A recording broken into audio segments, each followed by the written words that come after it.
Welcome to the How to Be Awesome at Your Job podcast, the show where brilliant professionals share how to sharpen the universal skills required to flourish at work. Enjoy more career fun, wins, meaning, and money with your host, Pete Makaitis. Hello, and thanks for joining us here for episode 411. We got Michelle Tillis Lederman back, and she is bringing some more good stuff, talking about being a connector, the key benefits, the mindsets, how to do it well. So you'll learn 1, the 3 reasons people connect with each other. 2, why to become a better connector, even if you don't think you need to network right now. And 3, tips for easier relationship maintenance. So if you want to check out the show notes, the transcript, the links to items we've referenced, it's over at awesomeatyourjob.com/ep411. Now here's Michelle's story. Michelle Tillis Lederman is one of the Forbes 25 top networking experts. She is the author of several books, including the internationally known The 11 Laws of Likability, and her latest, The Connector's Advantage.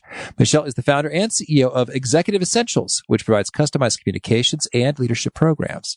She's a former finance executive and NYU professor who is a regular in the media, appearing on NBC, CBS, Fox, NPR, The Wall Street Journal, New York Times, CNBC, and more. She holds degrees from Lehigh University and Columbia Business School. So thanks to Michelle for taking some time to be with us, and thanks to our sponsors. Check them out. One sponsor to check out is Harvard Business Review. This brilliant magazine, published at hbr.org, is the leading destination for smart management thinking. Fun fact, HBR has been mentioned in 108 episodes of the show. That's because HBR has great stuff that comes up often. They've got explainer videos, podcasts, real-world case studies, and much more.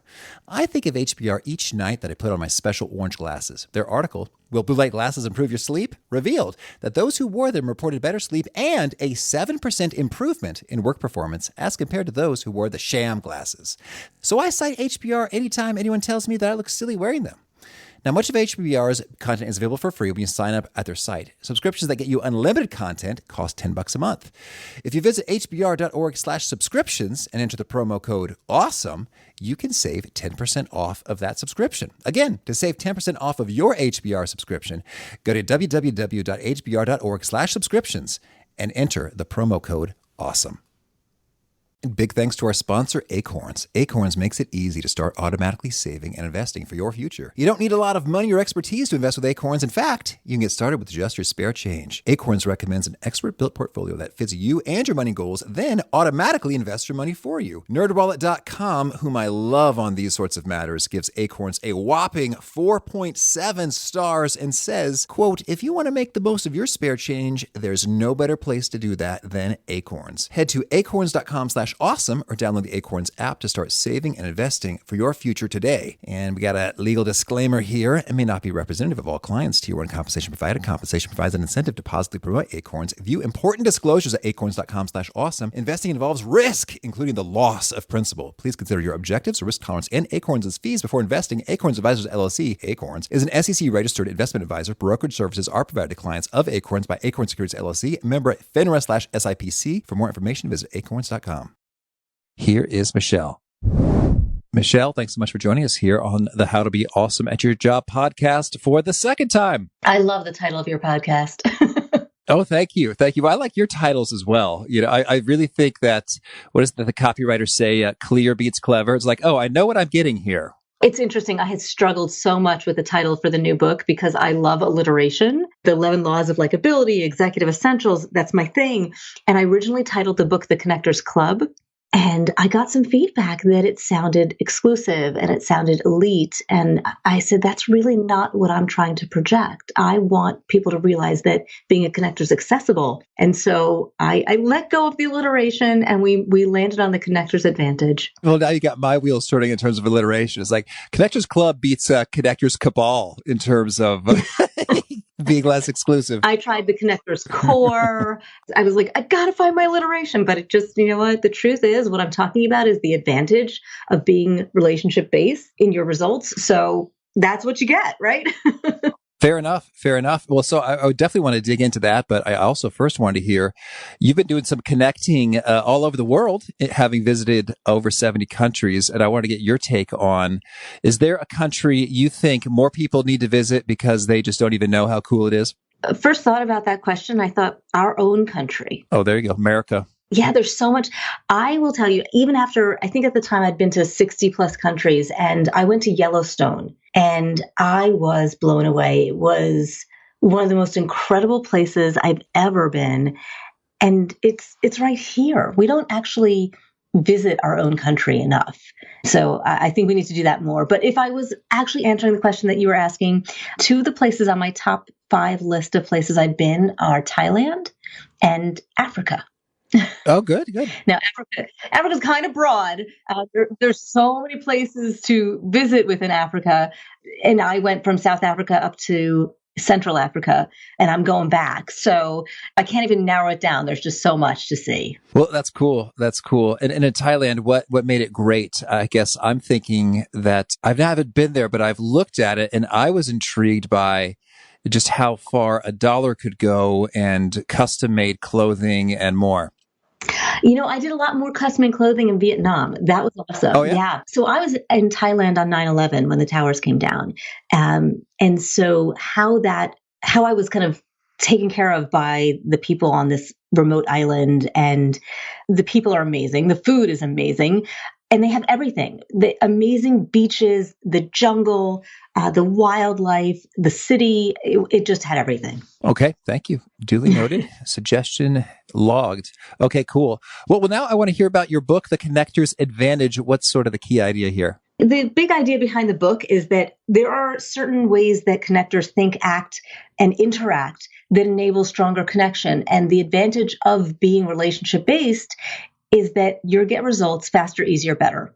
I know it's not correct grammar, but that's it. Faster, easier, better. And when we can infuse these mindsets, anybody can infuse these mindsets. Mm-hmm. So that's what I was saying before about it being accessible to all. There is such a thing as a non-connector, but there's very few people that are truly non-connectors out there. Right. Well, that's what I'm wondering. When you say being a connector, being relationship based, you achieve these results, faster, bigger, stronger, better. But what would be the alternative? Like the alternative perspective of being less relationship based? A lot of times people talk about it as being transactional in your interactions. Okay. Gotcha. I always say people are connecting for purpose, connecting for need, connecting for themselves. And it is a mindset of valuing the relationship. Here's how I equate it in life. When you think back in time to the agricultural age, land was the greatest asset that a person could have. And in the industrial age, it was machine. And in the information age, it was, technology. We're now in the network age. And the greatest asset you can have are your relationships. And if you think about them from a company perspective, it's their people.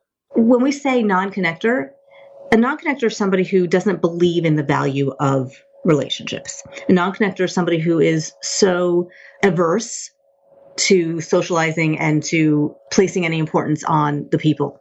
Mm-hmm. That's what I'm saying. It's very limited, but there's an entire spectrum. It's not you are or you're not. It's where do you fall on the spectrum of connection? You could be emerging, you could be responsive, you could be acting, but maybe not quite yet a niche or a super or a global super connector.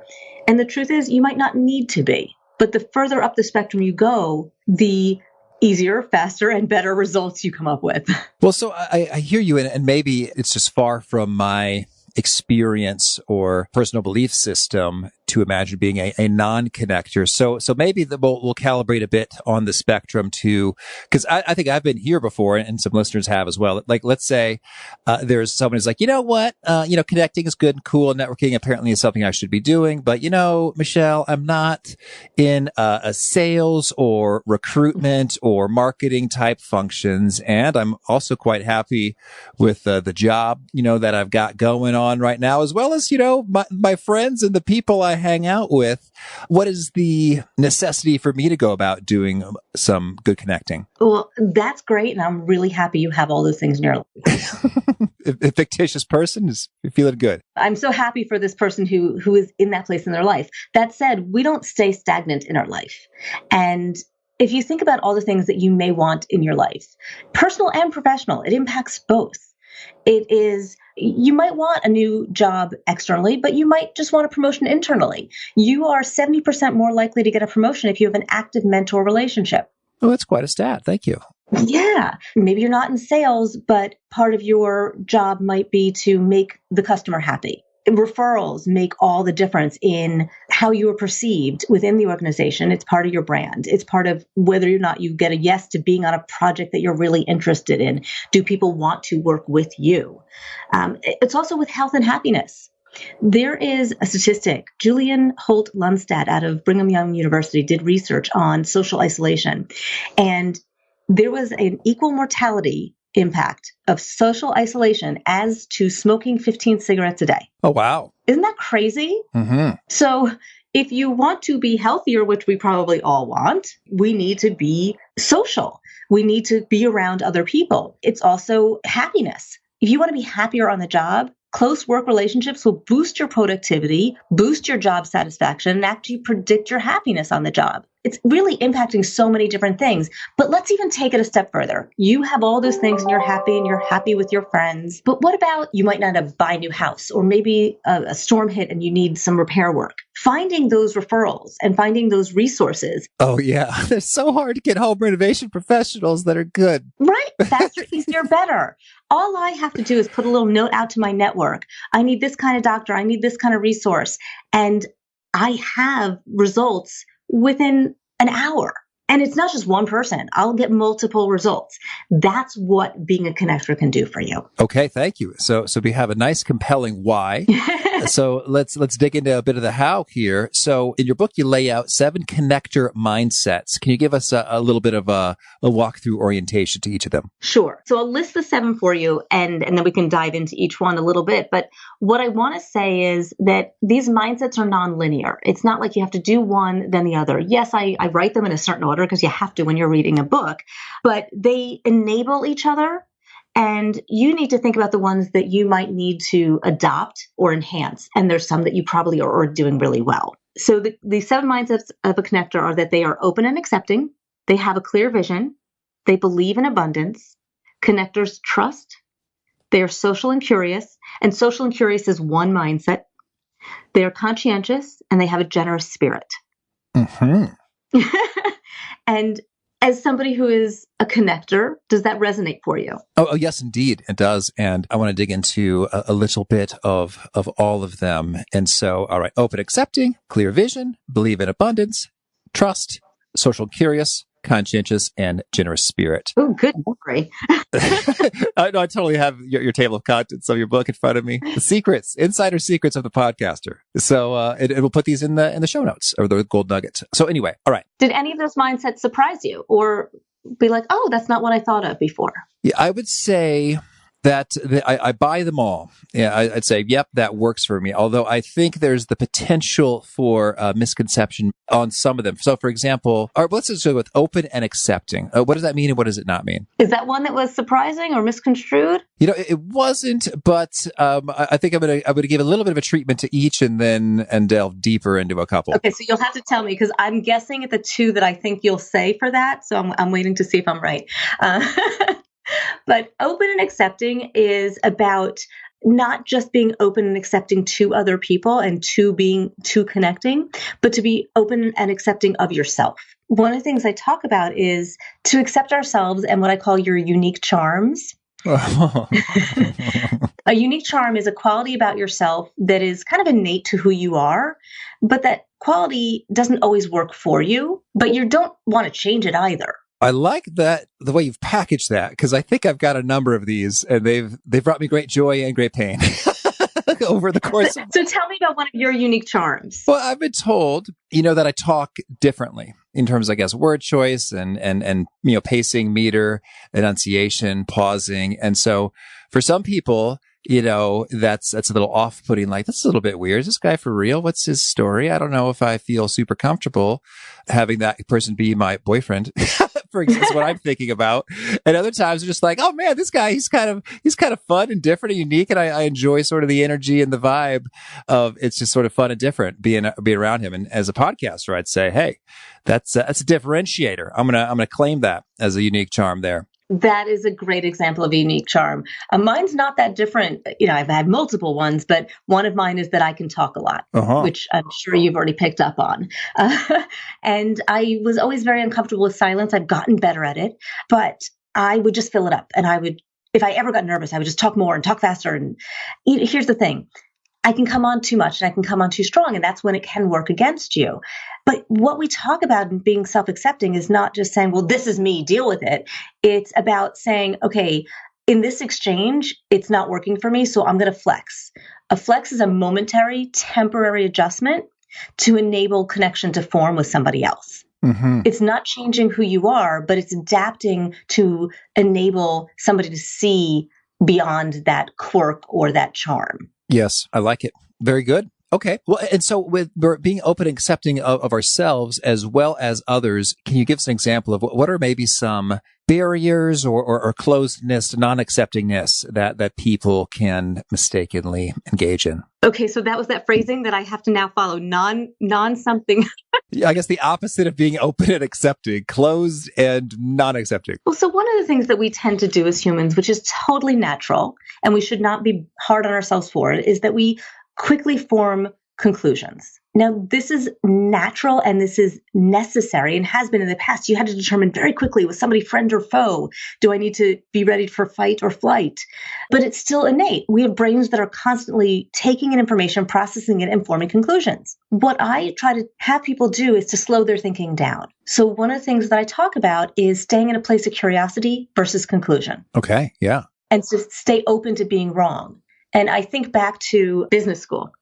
You know, you're put into these cohorts in business school with 60-something other people, and you go through your entire first semester in all your classes with these same 63 people. And there was this one woman. Now, your listeners can't see me, but I am about 4'10.25". Mm-hmm. Got to count every fraction.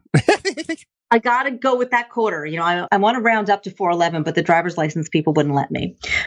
And there was a woman in the cluster who was, 5'10", former model, born with a silver spoon in her mouth, gorgeous, smart, rich, like you just wanted to hate her, right?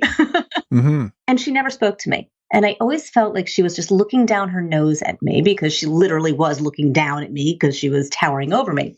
And we went on a spring break trip together and ended up being placed in the same room. And I thought, oh my God, this is going to be the worst trip ever.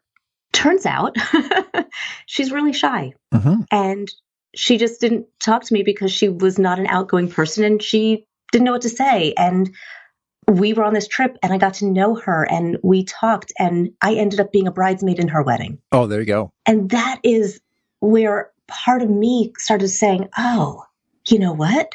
I was too quick to look at certain pieces of information and to draw a conclusion and then look to prove myself right. That's what we do. We look to prove ourselves right. And so to being open and accepting is to stay open to being wrong, to stay in a place of curiosity. I give these 4 questions in the book to help you stay in that place and to question your first assessment. Very good. Well, thank you. That's well understood and encouraging. Just like anytime you think that someone doesn't like you, it's like there could totally be another angle to the story. And wouldn't it be fun to discover what that could end up becoming? Yeah. And sometimes it's not about you. Right. It's all about them. We're a little self-centered, right? Mm-hmm. Well, tell us a little bit about the clear vision piece now. So this is one of the ones I thought you might think could be misconstrued. This is one I often get pushback on because people will say, well, connectors are really supposed to be outwardly focused and focused on the other person. And I say, well, yes, they're relationship-based. Relationships are bidirectional.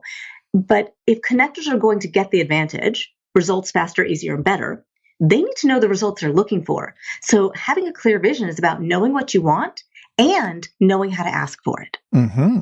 Okay. In this chapter, one of the lessons I'm teaching is how to ask for what you want and to ask in a way that doesn't put the relationship at risk. Well, what are some of your top do's and don'ts for asking? Well, there's different types of asks. I'll give you one example. My favorite is called the opt-out ask. And I tell you to, when you make an ask, give them the reason to say no.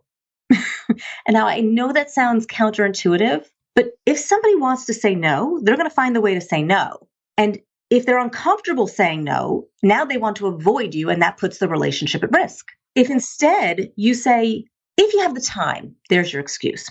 If your company will allow it, there's your excuse. If blank, right? If whatever reason I can tell you that you can use and it would be okay to say no, right?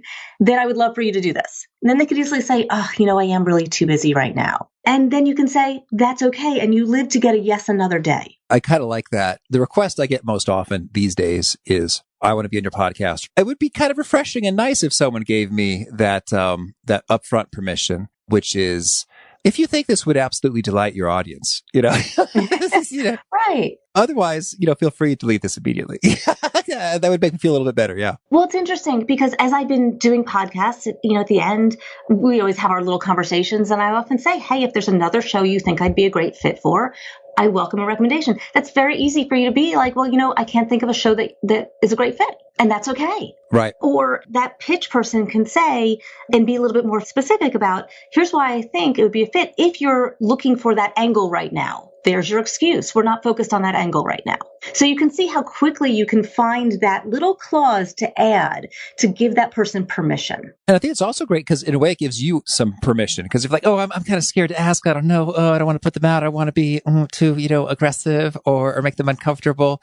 It's sort of like, well, if that little bridge lets you get over the hump so that you can make the request that needs to get made, then it's just great for you yourself psychologically. Exactly. And we have to get over the hurdle of asking. Mm-hmm. I forget that you can ask half the time. I'm so accustomed to asking somebody else what they need and trying to be helpful and give and all of that. But I have to remember, and we all have to remember that we are allowed to ask as well. And it's much easier to ask when you have a mindset of that generous spirit, which I know we'll get to, because even if you haven't given to the person you're asking something of, when you know you have that mindset, it gives you permission to put a request out to the universe because you give to the universe. And I know that sounds a little bit hoo-ha, but energy is exponential. Right. Well, if you talk about hoo-ha in the universe, so yeah, let's talk about abundance for a second, because that can go on any number of interpretations. So when you say they believe in abundance, what precisely do you mean by that? Well, when I originally wrote the chapter, I said people come from a place of abundance versus scarcity. And then I just kind of wanted to get rid of the negativity. And I just said they believe in abundance. And I don't want people to think that abundance means that you have a Pollyanna attitude and everything is just rose-colored glasses. That's not what abundance is. But abundance is the belief and the mindset that there is enough and that what is right now doesn't mean that's how it has to stay. So I always think back to my time in my finance days. Usually they don't put in my bio that I'm a recovering CPA. Mm-hmm. But I did spend 10 years in the field of finance. And when I started, there was only one female partner in the firm. And so it was a scarce accomplishment for a woman to rise to the top. And at that time, women were very competitive with each other because it was you or me. And that is a scarce attitude. Gotcha, yeah. An abundant attitude would be, okay, there might only be one now, but who's to say there can't be 100 in a few years? And it's open to the possibility of more. And for me, it enabled me to start, because I will tell you, this one's hard for me. I grew up as a without, and it was hard for me to move from that knowing place of protectiveness and defensiveness and scarcity and keep what you have because you might not have it, to a place of, I don't have competitors. I have a lot of strategic partners. Mm-hmm. I have a lot of potential people to collaborate with, but I've got nobody to compete with. Right. Yeah, I think that's a nice way to think about it in terms of abundance. It's not that we have to fight for a limited slice of anything. Because there can just be more, of that something. I keep bringing it back to podcasts because I guess, when you have a mic in your face, that's what you're thinking of. Is that I think that some would say, there's a finite amount of time that someone can listen to a podcast in the course of their day. And therefore, you might think of other podcasters as competitors. But, I really don't. I think it's like, well, I think if you have enough really good, engaging shows out there, you'll just sort of reallocate time as a listener away from something, less, compelling, maybe in terms of lower quality, TV or talk radio or whatever. So I'm right with you there. It's not about competing with others for a finite number of spots, but especially if you're getting creative, you can grow the number of spots. Yeah, or even a finite number of guests. Yeah. I know a lot of podcasters that, have the same guests. And I was on one last week, and he was saying one of the things about abundance is not to judge yourself or compare yourself to others. It's to really kind of have your own measures against yourself, because as soon as we start doing that others, then we're coming from a scarce place. Right. When I was thinking about abundance, I was wondering in terms of, I think I enjoy connecting. I think it's a lot of fun to build relationships, hang out, chat with people, and become, friendlier. And I guess where I get hung up a little bit is the extent to which time spent doing that is with opportunity cost potentially at the expense of, cranking out, deliverables, work product, whatever. And I'm sort of wondering, well, how much is optimal in terms of the allocation of time? Because in a way, if I'm, doing stuff on LinkedIn with folks, or at, I don't know, a networking event, a cocktail party, et cetera, then I'm not like producing, a document or a podcast episode or whatever. And so I guess it's about that clear vision again is what is the best amount of time to spend, doing the people stuff versus the other stuff, because your thesis here is that those connections let you get, more done faster, better. But at the same time, you are spending less time sort of doing the thing itself. Totally get it. The struggle is real. It is one of my biggest challenges is finding the time. And I have these mindset missions throughout the book so that you can think about how you can incorporate that mindset into your interactions. And in this chapter, the mindset mission is about investing time, but there's also finding time. And there's a lot of time that is underutilized. Now, I'm all for downtime and I believe in it wholeheartedly. And if that's what you are intending to do at that time, then don't do anything else. But there are times where it is just underutilized. For example, lunches. We often are just doing them at our desk. You're not really being efficient with your work. That's a great time to actually once a week. It doesn't have to be every day. Just once a week, have a meal with somebody else. It can be right in the building. It could be right in the kitchen area. You don't have to go out and make it crazy, but just spend a little time with somebody else.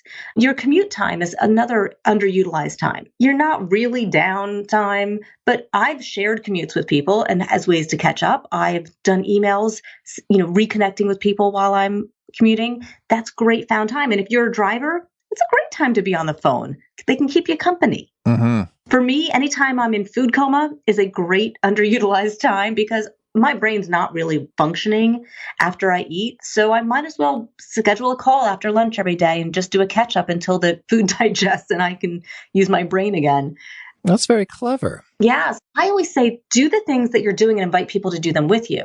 So I used to do dog walk play dates. I met somebody at the dog park that I ended up hiring on my team. I do the circuit at the gym and I will get in a group with some people to catch up with the moms from school or somebody who is also writing a book or whoever it might be that's in the gym that day. You can capitalize on the things that you're already doing and invite people who might be interested in doing them with you. I love it. I love it. Well, tell me then, what's the conscientious part about? So I'm so glad you went there because when you were talking about the podcasting and people asking you for things, I'm like, oh, you're going right into the conscientious mindset because connectors do what they say they're going to do. They follow up, they follow through. And in order to be conscientious and to have that mindset, you need to be very clear on what you're willing to say yes to and be comfortable saying no and setting boundaries. So one of the things I talk about in this chapter is know how to say no and know how to say yes. And yes and no are never just yes or no. There's yes if and yes after and yes when and yes with, and there's no but. Yes if, yes when, yes after, not yes but. The but goes with the no. Oh, I hear you. No is hard, but we might say no, not at this time. No, but this. No, but somebody else can have, right? So you might not be able to do something that they're asking, but here's something else. And it feels a lot better for everybody. Right. I think it might be an Austin Powers movie where they say, short answer, yes with an if. Long answer, no with a but, which is kind of what I'm thinking about and giggling right now. Okay, so I don't know that line, but I'm loving it now. I can watch the movie. I think it's from an Austin Powers, but we'll make sure to link to that. That's very important for the show notes. So we'll cover that.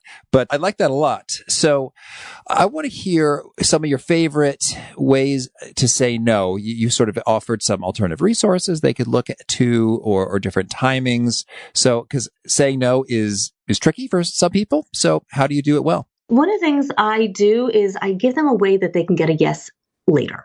So for you, if somebody wants to come on your show and it's not the right fit right now, you might say, well, when you have written a book or when you are focused on this area, you can give them a when they could get a yes from you. For me, I get a lot of people asking me to come do talks, and I have a pro bono calendar, and I'm happy for nonprofits and for causes that I think are wonderful to come out and do a talk. But I'm also trying to set boundaries because my husband literally had me put the word no on my computer for over a year until the sticky gave out to give myself permission to say no, because I was saying yes to everything. And then you stretch yourself too thin. And I remind myself that saying no to something is saying yes to something else. And sometimes that saying yes to something is saying yes to yourself or your family or that downtime. Yes. That was a mindset to become more conscientious of what I was agreeing to.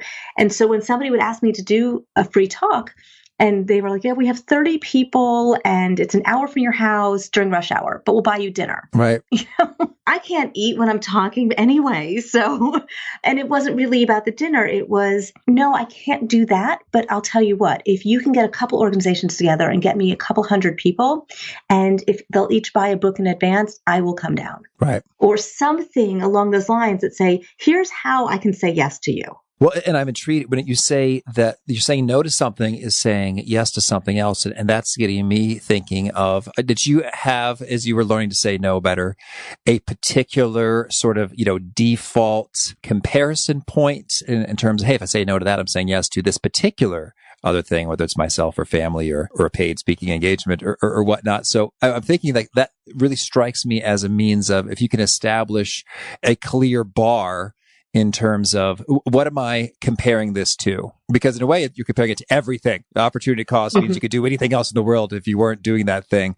But did you have any sort of go-to comparison points? Like, is this more worthwhile than X? It's a really good point. I love that. I don't know if I really did. I think at any given time that I was being asked, it was what was on my mind at that moment. But what I was finding was I was being asked to do things that I just didn't have capacity. And so in my mind, I was leaving myself open for potential and for opportunity. And I was also really okay with a day on the couch, Yeah. That's good. If you compare that to that alone, and that's working for you.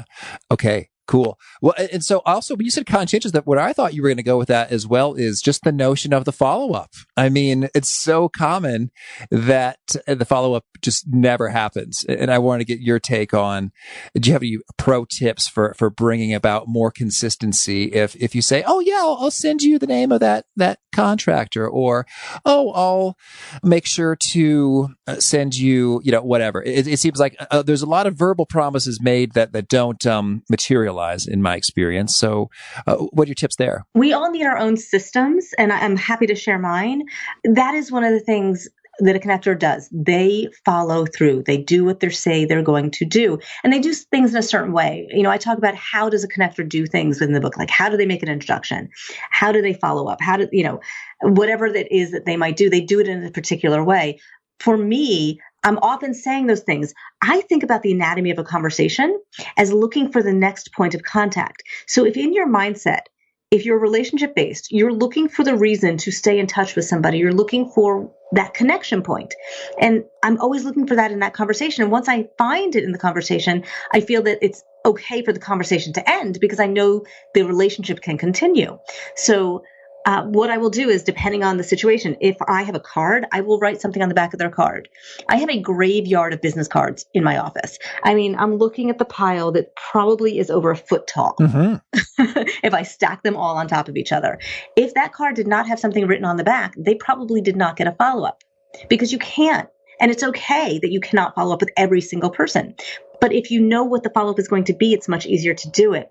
If I don't have a business card, I will actually take my phone out and I'll put it right in my to-do list. I don't use the tasks. I actually just literally put it as like a calendar item. An all-day event, it shows up at the top of my calendar, and I'll say, connect so-and-so to so-and-so, or send so-and-so something. And then I don't have to think about it because my calendar will tell me, and I'm a slave to my calendar. I like that a lot. OmniFocus is my tool of choice there. And it's beautiful when your mind feels free to not have to remember and hold those things. It's there, and you don't have to worry. It's going to get done, and you can continue with life. Well, I want to talk. We're talking tools now, so let's keep it going. Yeah, I wanted to hear more about your tool. Oh, sure. Well, OmniFocus. It's have you heard of it or seen it in action? No. Oh, it's a dream. It is software for the Mac and iOS. It's so nifty in that you can take a task or action and just do everything with it. In a way, like some people say, whoa, this is overkill. And it can be. So you can take a task and then you could add it from your phone and just like one button, just super quick. And then that's sort of like the fundamental unit. So if you wanted to, you could choose to tag it with the context in which you can do it, or assign it to a particular project, give it a due date or a flag, or tagging with certain, resources or people you need to be with. You maybe add the amount of time it needs to take to it. You can add a audio recording or appended note. So that's what's nifty, is that you have the ability to manipulate it any way you could conceive of wanting to manipulate it. Or if you just want to snag it and make sure you didn't forget it, you could just simply do that too. So I like that it has the simplicity and beauty, but it also has the power. It does sound a little overwhelming. If you just want to, hey, here's my to-do list, but here's 15 things and I'm checking them as I do, that works as well. But I guess what I dig is how when you put them in by project, so I'll get tons of ideas like every day. And then I can sort of bring them into their respective project areas. And so then when I am ready to kind of move forward, it's like, you know what, let's get some podcast growth going. And I could say, oh, hey, great. Over the last 3 months, here are the dozens of ideas that I've had all right there. And I think that's pretty cool. I think it's all about what you get used to that makes you efficient. And you were talking about tools. I love Outlook. Mm-hmm. For me, it is everything. I color code my calendar. So I have conditional formatting where I put the word call in an item, it turns out orange. If I put the word meeting, it turns out blue. And so I can visually very easily see how I can plot my day. And I try to do calls on certain days and meetings on certain days. And I even have a note for video. So I know whether or not I have to put makeup on if I'm going to be on one of these shows. So I don't use the task functionality, with the flag I don't need to add the layers to it. Right. I have my own system of putting everything in the all day event. And then every day I look, and if I did it, I get to delete it and I don't even see it anymore, or I move it over. Mm-hmm. And then I can also say, okay, follow up with so-and-so. I'll put in the note, last contact, certain date. Or I'll put the text of the email or whatever it might be, so that I have the quick way to find the information rather than having to search, who is this person I have a call with 3 months from now? Why do I have a call with them? It's all right there and very easy. Well, that's excellent. Yes. And so I think that you're right. Some people can get sort of zealous about their systems or their tools, like this is the way. But I'd say, hey, if you feel like your brain is clear and not oppressed with remembering, and you're not forgetting and embarrassing yourself, then it sounds like you got a workable system. But if it's not the case, well, hey, maybe think about your system. Maybe it's Outlook, maybe it's OmniFocus, maybe it's the Notes app in your phone. But whatever it takes. I want to hear your take on LinkedIn, connecting and LinkedIn. I love LinkedIn. I actually do a whole chapter on tech tools with a major focus on LinkedIn. If we think about the entirety of the virtual world, there are so many platforms out there, and they're great ways to connect. What I tell people in terms of choosing your platform, for me, my main platform is LinkedIn, is think about where you already are, where you like to be, and where are the people you connect with. If you are in a very visual field, if your job is in graphics or architecture or design or anything like that, even food, mm-hmm. You might want to be in Pinterest or Instagram because they're very visual. If you are more of a B2C in your work, you might want to be on Facebook because that's a little bit more of the individual, whereas LinkedIn is a little bit more, it's B2 individual, but it's also B2B. It's a business platform. That's just kind of a big picture as you think about what platforms to be on, because you can't be on them all. You'll stretch yourself too thin. If you think about like, I don't have enough time in the day, then really focus on one or two platforms and not on all of them. Right. In the show notes, yeah, I know you're going to put all my social media in the show notes, but I usually do direct people to LinkedIn. Like, that's the place I'm spending the most time. What my tips are, I have tons of them. Where do you want me to start? Oh, sure. Well, I'd say, what are most of us doing wrong on LinkedIn? The biggest mistake that I don't think I'm seeing as frequently anymore, but I still see it, the biggest mistake is not having a picture. Okay. Or having a picture that is not kind of a head and shoulders clean shot. Like, unless what you do is related to what that picture is, like if you're a snowboarder or something like that, it shouldn't be a glamour shot. It shouldn't be a motorcycle shot. It shouldn't be a cartoon of you unless you're a cartoonist. It should really be able to say, okay, I can recognize that person if I pass them on the street. Right. So that's one of the biggest things. The other biggest thing is, and sometimes the app is at fault for this, is connecting to somebody without a personalized note. Right. And I don't mean without like that note that says, I'd like to add you to my professional network on LinkedIn. Like, don't give me that canned message. You're saying that it's partially the app's fault because sometimes when you push it, you don't even know that it's automatically doing that. Yeah. Sometimes if I try to do it on my desktop a little bit more than on my phone, because I find when I try to connect somebody on my phone, it doesn't allow me to put that note. And so what I try to do if that happens is then I will go then send a message. But if they haven't connected, then, so it just is easier if you can send the note from the onset. And sometimes it works on the phone and sometimes it doesn't. So we'll tell LinkedIn that. But I always just tell people to be personal. Why are you reaching out? I actually reached out to somebody today because my chiropractor watched his show and was talking about him. And he started talking about him in a way that was kind of like, I do all those things. Oh, well, this is somebody I should know. So I reached out to him and said, my chiropractor likes your show. And it sounds like we do a lot of the same things. Would love to connect. Gotcha. That was the note. Good. That's good. Yeah. Well, and it's just a little bit of context, because otherwise I don't know. And they know it's real. They know it's not like a bot. Okay, that's kind of fun. That'll get somebody's attention. I also love to look at shared contacts. If you are a second contact with somebody, go look at the shared contacts and then look for that obscure person. Like, how the heck do they know that person I went to camp with? Yeah. And then I'll say, like, how do you know Joe Schmo?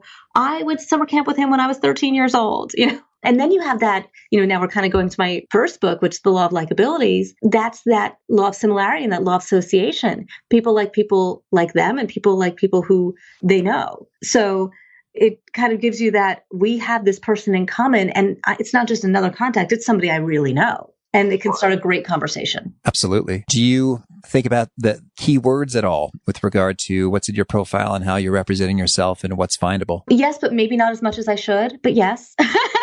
Any pro tips there? I do think if you go down to that skills section, that really helps a lot with the SEO and the searchability. Yeah, people will give you those recommendations, but even just having those phrases within your profile will help you come up in the search.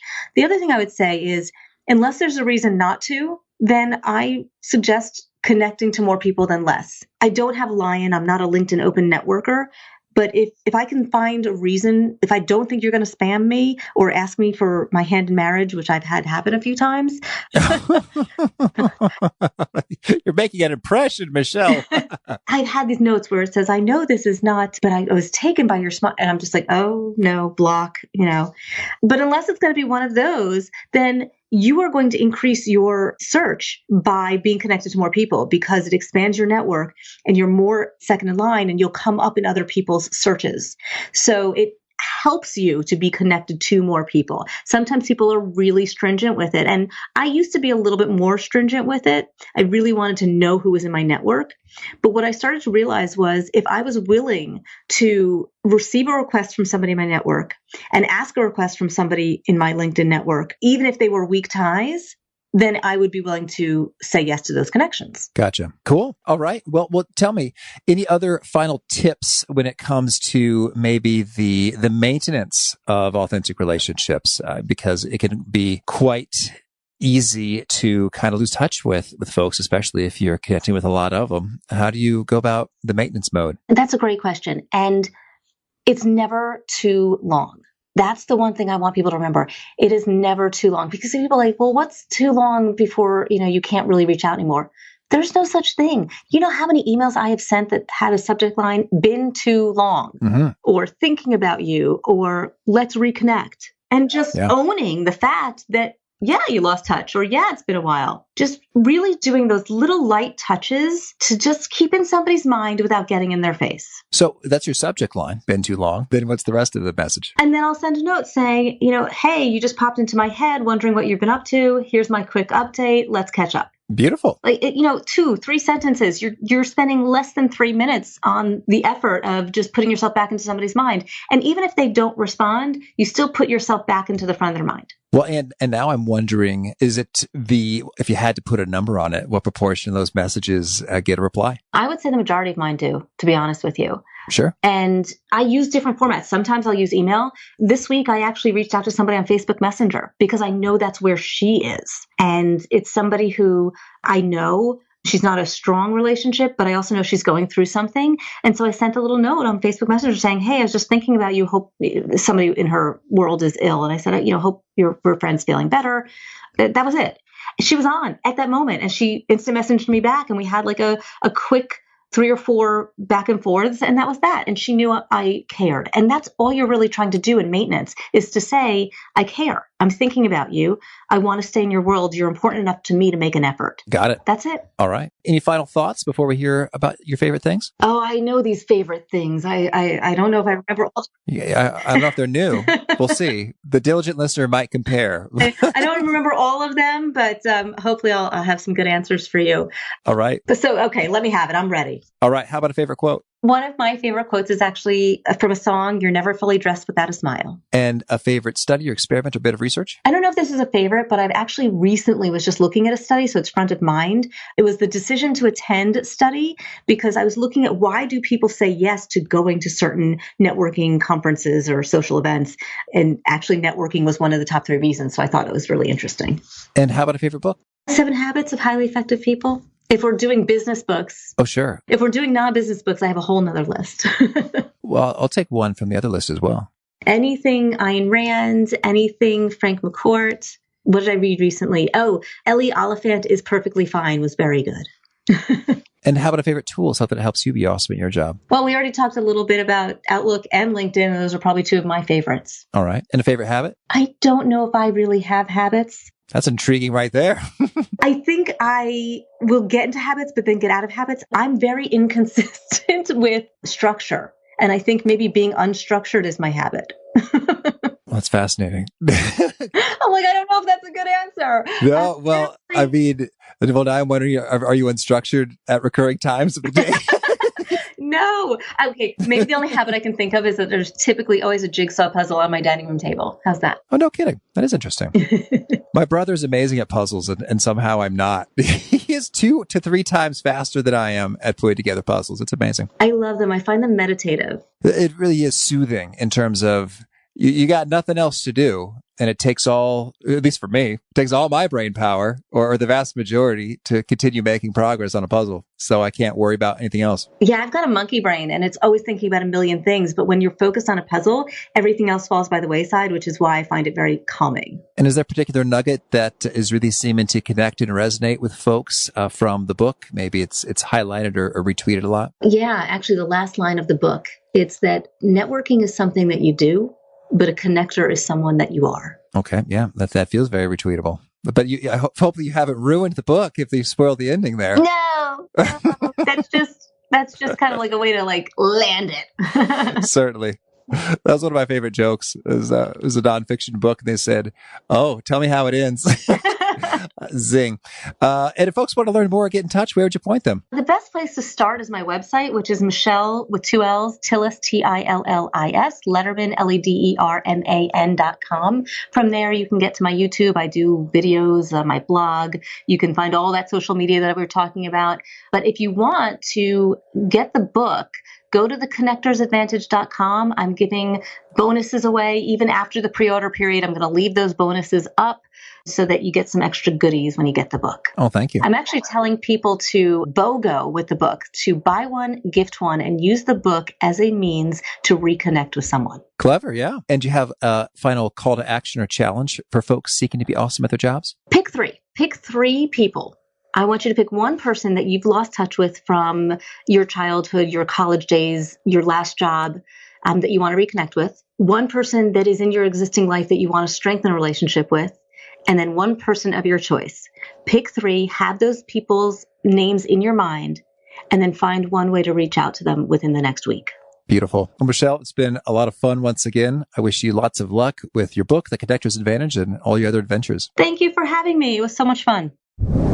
I particularly love Michelle's tip associated with catching up with friends during the food coma time. And this sort of syncs up with some of the great insights we've heard from other guests about using peak mental energy or the optimal time for everything with your body with Dr. Michael Bruce. And I think that's so brilliant is because I may not be able to do much really good computer, smart, creative, attentive, detail-oriented, precise work in any way, shape, or form. But I could totally pull off chat with a friend and lying down, maybe walking on a treadmill or being seated and zoning into space while listening. So I thought that was pretty smart, is that you can find pockets of time that you aren't making good use of and apply them to staying connected with your networks and just being plugged into your sources of rejuvenation and inspiration and fun. So I hope you dug that and more from Michelle. Again, the show notes, transcript, links to items we've referenced are at awesomeatyourjob.com/F411. And if you haven't already, hope you push subscribe to hear from our next guest. It's Todd Herman. He's got a really cool perspective associated with alter egos, how you can step into character and improve your performance that way. Hope to catch you there. Peace. Thanks for listening. To get the most out of the show, we recommend two key things. First, check out the extra resources at awesomeatyourjob.com. You can find this episode's transcript and links, as well as the perfect episode for your situation. You can search the full text transcripts of hundreds of episodes or explore episodes tagged by topic and competency covered. Second, subscribe to the podcast and get future episodes automatically. You can subscribe by telling Siri and several other smartphones and speakers, subscribe to the How to Be Awesome at Your Job podcast, or by tapping subscribe in your podcast player of choice. If you'd like some extra help figuring out podcasts and how subscriptions work, visit awesomeatyourjob.com/subscribe for guidance. Hope to catch you on the next episode of How to Be Awesome at Your Job.